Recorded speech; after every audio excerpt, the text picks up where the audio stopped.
Hello YouTube, Pokemon Trainer Slater here, back with another deck profiling video. And today, I don't know if you can tell, just from this first card, we're looking at Recall Bubblehold, which is actually a really good deck to play. It's quite fun. I wouldn't say it's a cup or a regionals deck, but it's definitely a half decent challenge and locals deck. So let's have a look at what goes into building this deck, or at least my take on it. So I like to play a 4/4 line of Piplup, a 2 line of Primplups, a 4 line of Empoleons, mainly because I use the attack recall, which is why we only play 4 Draw Energy, 4 Recycle Energy, and 1 Water Energy. So let's get these off into the distance now. Obviously the Draw Energy is when I attach it, I get to draw an extra card, and Recycle Energy, if my active gets knocked out or bench or whatever it's attached to, that energy goes straight back to my hand, which is why I don't play as many energy in it. Someone did suggest I should probably look at playing a 1-off Fire Energy, which, because a lot of players do tend to play Giant Half and Heat Factory, so possibility of doing that.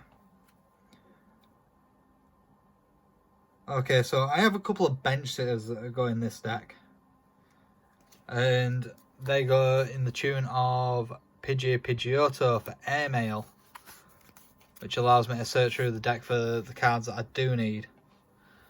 Then I also play Shadowbox Mimikyu, Fion, Whirlpool Suction, and last but not least, a Ditto Prism Star, which is currently getting blinded by the light. Let's there you go guys. So I tend to play that in this build. So the advantages of playing it like that is, if I have a Primplup in hand and I've got that Prism Star Prism Star Ditto on my bench, you know what? I've got a Primplup next turn. Or if I need a Pidgeotto, I can start airmailing from get-go, which is really useful. So let's have a look at what trainers we play in this. And as you can see, there's actually quite a big stack of trainers there. Okay, so there is a couple of one-off cards. There's not that many, but let me get those together for you so I can just go through the reasoning behind them, that I play them as one-offs. So I have a one-off Reset Stamp, a one-off U-Turn board, I'll play a one-off Shrine of Punishment, and I'll explain the reason why I play Shrine of Punishment in a minute. I have 1 Brock Scrape. That is a last-ditch attempt at saving a game, but I will more than likely swap this out now to an Ordinary Rod, because Ordinary Rod is so much more effective than what this would be. Actually, I'll tell you what, guys, because I also play Symphony Caitlin. So while I've got you here, look at this. Let's just swap it out now.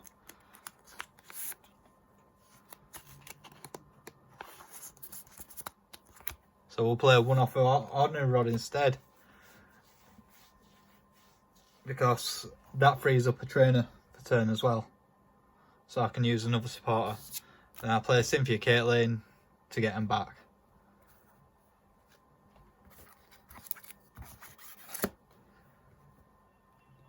Okay, so the next few cards that I do play in this, I will go through the supporters that I play. So I'll play 2 Cynthias, play 2 Roses, 2 Bill's Analysis, 3 Professor Elm's Lecture,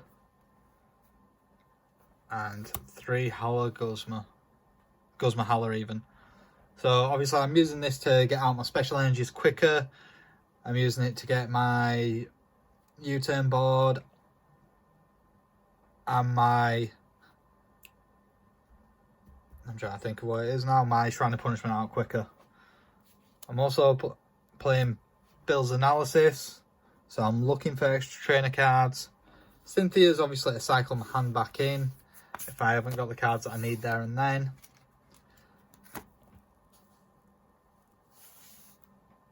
Playing Professor Elm's Lecture just so that I can get my bench set up, because I have a lot of Pokemon that are either 60 HP or below that I use in this deck, so it's always good to get them set up. Then I'm also using Rosa for setup basically, if I do have a knockout, and the knockouts are majority going to come from Lily's Pokedolls. Oh, I forgot, I do play another one-off card in this deck, and that is Great Catcher. Which is the reason why Recall Bubblehold is such a good move, because majority of GXs are basics, can stop them attacking.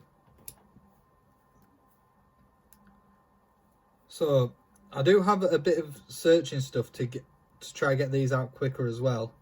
It's not an amazing set of search items, but I do play four lines of Pokegear and Pokemon Communication, just so I can get those cards out a little bit quicker.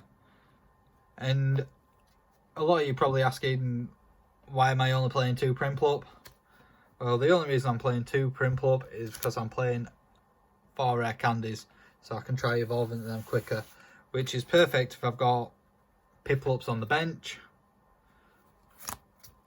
And I've just had a Lily's Pokedoll knocked out, because what I'm going to be searching for in that turn is a rare candy, possibly that energy,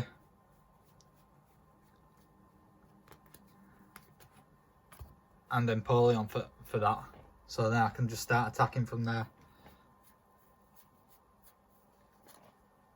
Obviously I know a lot of people played a few different builds of this. I know a lot of people really consider it a meme deck, but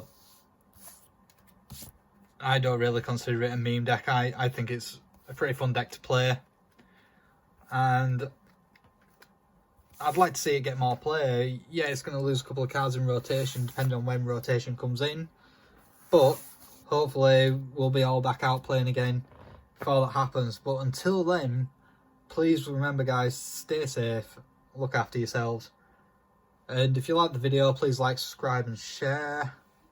Drop me a comment, let me know any decks that you wouldn't mind seeing my little take on for a little profiling video. And I hope to see you guys in the next video. Until then, stay safe.